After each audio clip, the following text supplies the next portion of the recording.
Hi everyone, nice to meet you again. Today I would like to share my new technique. It's called posterior annulus elevation technique in reducing residual regurgitation during mitral valve repair in children. So we know that the option for repair in mitral valve, especially in children, is very few and also require a complex manipulation. So with this picture, I can divide it into three groups. Usually, if we do repair in annulus part, it is simple. But if we did a repair in the chordae, for example, it requires hardest technique. And also, this is difficult due to the very thin tissue in mitral valve, and also small. So majority repair of mitral valve in children is usually using annuloplasty technique and also commissuroplasty. And if we achieve the mild regurgitation residual, so it will be enough because we can avoid of mitral valve replacement. But this small residual can be worsening in short as well as long term in the future and long term. And for example, based on my experience on 325 patients, although I achieve a good result, 51% no residual mitral regurgitation, but still a lot of them has a small residual. Approximately 40% of them has a mild, sometimes also mild regurgitation, sometimes also has a moderate, sometimes 2% with a moderate to severe regurgitation. So how can it be? So I try to figure out why after surgery, after mitral valve repair, still has a lot of small regurgitation. So this is a good example, 11 years old girl, yeah, with a big heart. As we can see on the left side movie, there was a prolapse of anterior mitral leaflet, severe regurgitation, and also the big left ventricle. And the posterior leaflet still normal. Yeah, this is very important to understand because after repair, usually we will manipulate the annulus. Yeah, previously before surgery, annulus usually very big, but after repair, the annulus, especially posterior annulus, will be moved anteriorly in order to make a good coaptation of the anterior leaflet and also posterior leaflet. This is the conventional repair that usually we did in our center. So we have to look at what is the problem, the silent test, and then we did the sizing of the ring. Yeah, because this is less than 26 millimeter, I prefer to put the partial ring using the PTFE strip here. And also with this case, I did the cordal softening in A1.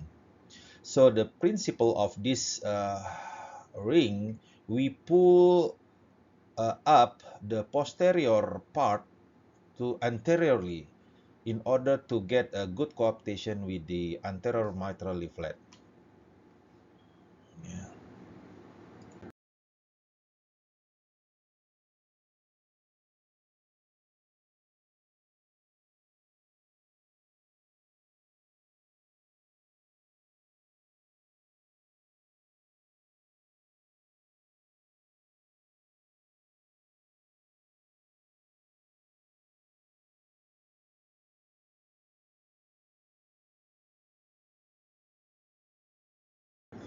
And this is the result of the conventional repair. As you can see, still leave the small residual regurgitation here after the first saline test. See here, after repair, we did the echo. The anterior leaflet has a good level in the annulus now, but the posterior leaflet is restricted due to the tethering of the chorda. It pulled the posterior leaflet. That's why the anterior leaflet didn't meet the posterior leaflets.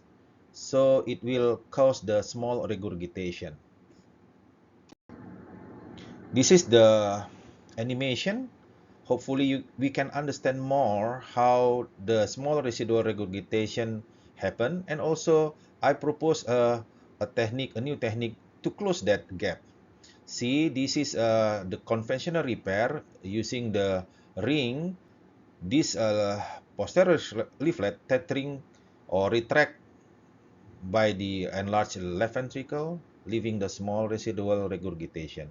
And then we just put the small pledget suture and leave the posterior leaflet. Yeah, so it will close the small gap. So in the real picture, this is the maybe 5 millimeter pledget using the braided suture. Yeah, yeah, etibond. Yeah, and then with this patient, I put the on the P1 P2 part. Yeah, because we saw in the previous video there is a small regurgitation on this part. So after that we test it using the saline.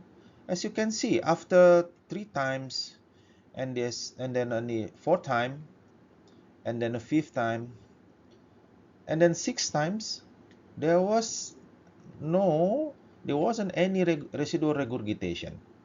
Yeah, that's because this pledget closed that small gap that happened before.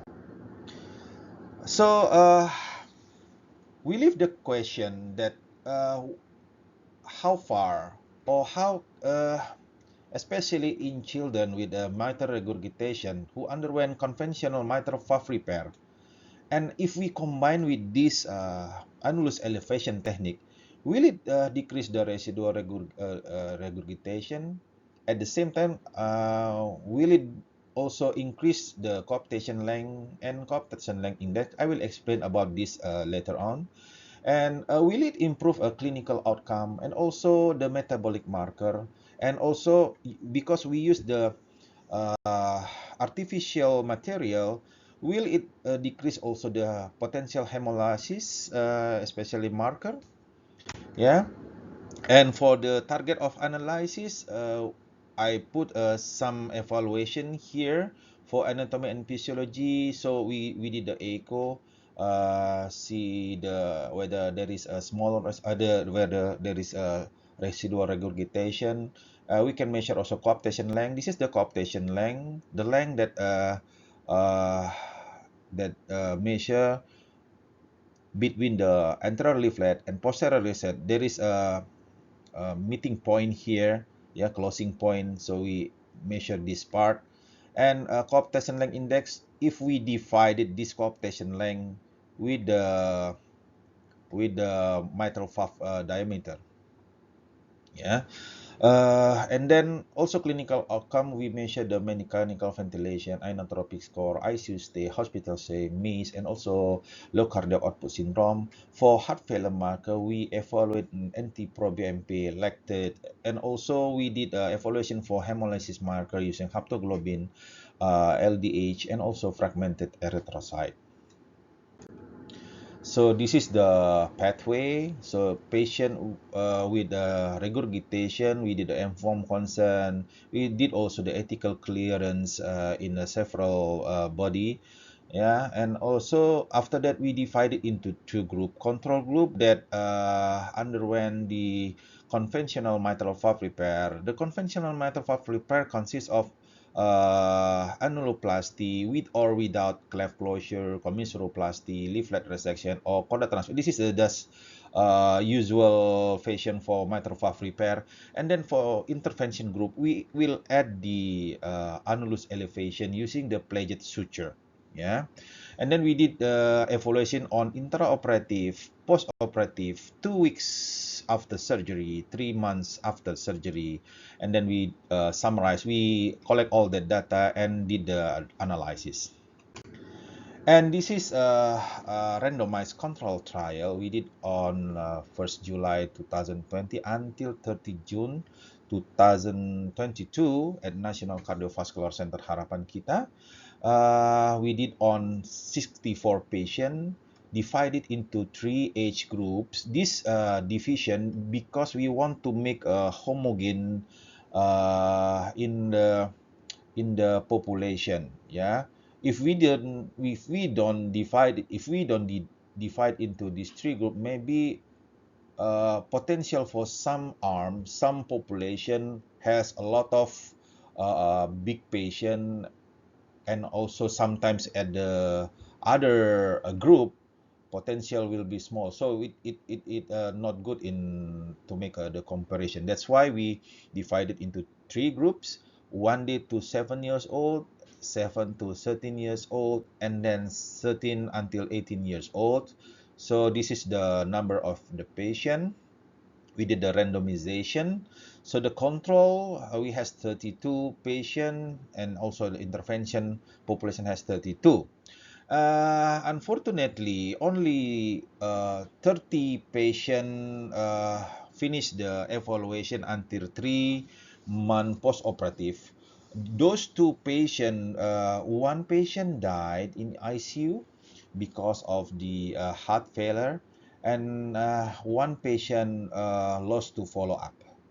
So on those two patients, we already finished until this uh, 2 weeks after surgery.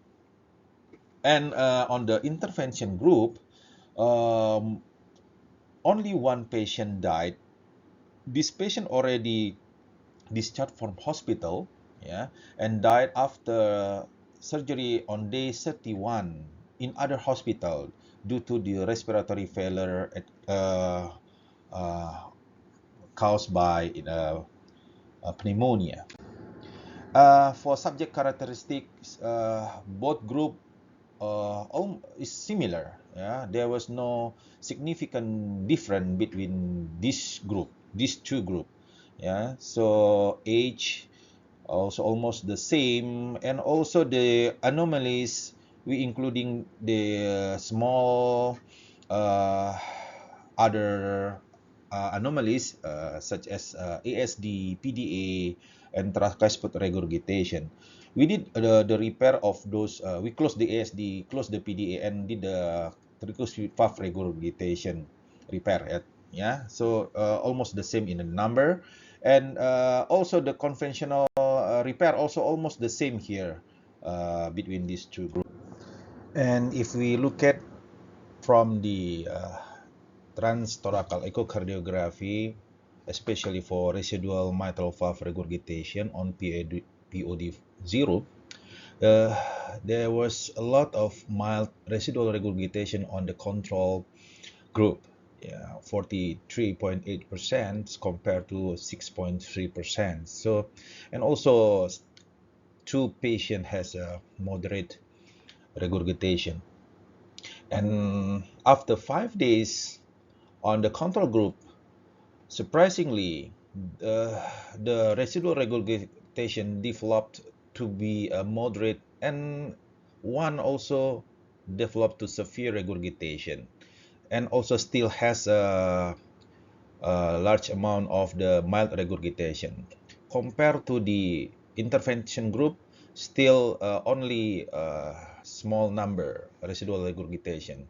And 14 days after surgery, also this number increasingly. And until finally on POD 90, 3 months after surgery, we see that a lot of patient in control group has 53% with mild regurgitation, so 23% with moderate, and 13% with severe regurgitation. And if we compare it, all of them are significant. Okay, this graphic showed that the changes between the two group, treatment group and control group. Blue arrow is the treatment group, and control group is on red. So we can see previous before surgery, preoperatively, both with severe mitral valve regurgitation, and then after POD5, there are 28 patients on the treatment group has trivial to none of the residual regurgitation. Uh, on the control group, on POD5, we can see there are 13 patients on the without any residual regurgitation, and 13 patients with mild and moderate 5 patients, and then severe with one patient. And then after 90 days after surgery, uh, on the treatment group, yeah, still a high number of the patient without any residual regurgitation, 21 patient, yeah, compared to the control group, increase in mild regurgitation and also increase in moderate and also with a severe regurgitation.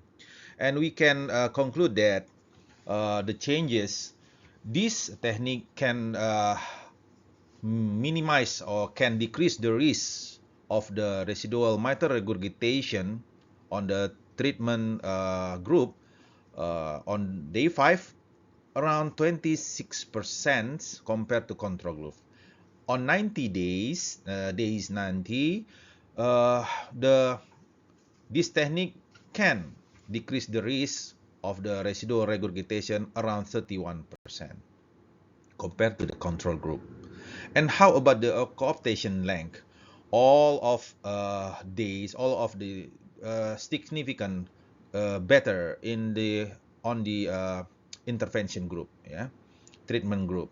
So we can see here in the PUD90 on intervention group, the cooptation length is around uh, 6.3 millimeter compared to the 2.9 millimeter.